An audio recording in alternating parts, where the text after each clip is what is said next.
Hər vaxtınız xeyirli olsun, hörmətli tamaşaçılar, dəyərli izləyicilər. Mart ayının 27-si həftənin cümə günü 2026-cı ildə son dəqiqə bir xəbərimiz var, onun nəzərinizə çatdırırıq. Havanın hərarəti bir qədər də aşağı düşəcək, hətta 6 dərəcə şaxtanın olacağı bildirilir. Bununla bağlı News 365 saytı Milli Hidrometeorologiya Xidmətinə əsasən məlumat yayıb. Məlumatda bildirilir ki, sabah Bakıda və Abşeron yarımadasında arabir yağış yağacaq, bəzi yerlərdə intensiv olacaq. Yarımadanın ayrı-ayrı yerlərində gözlənilən qısa müddətli güclü yağıntılarla əlaqədar bəzi ərazilərdə su basma halları da istisna olunmur.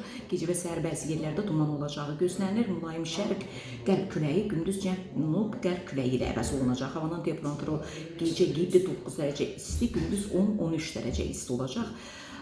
Azərbaycan rayonlarında da arabir yağıntılı olacağı, dağlıq ərazilərdə qar yağacağı, bəzi yerlərdə intensiv olacağı gözlənilir. Yağıntıların şərq rayonlarında güclü olacağı, ayrı-ayrı yerlərdə şimşək çaxacağı, dolu düşəcəyi ehtimalı var. Gecə və səhər bəzi yerlərdə arabir duman olacaq. Mülayim qərb küləyi bəzi yerlərdə arabir güclənəcək. Gecə demək və səhər bəzi dağlıq ərazilərdə yolların buz bağlama ehtimalı da var.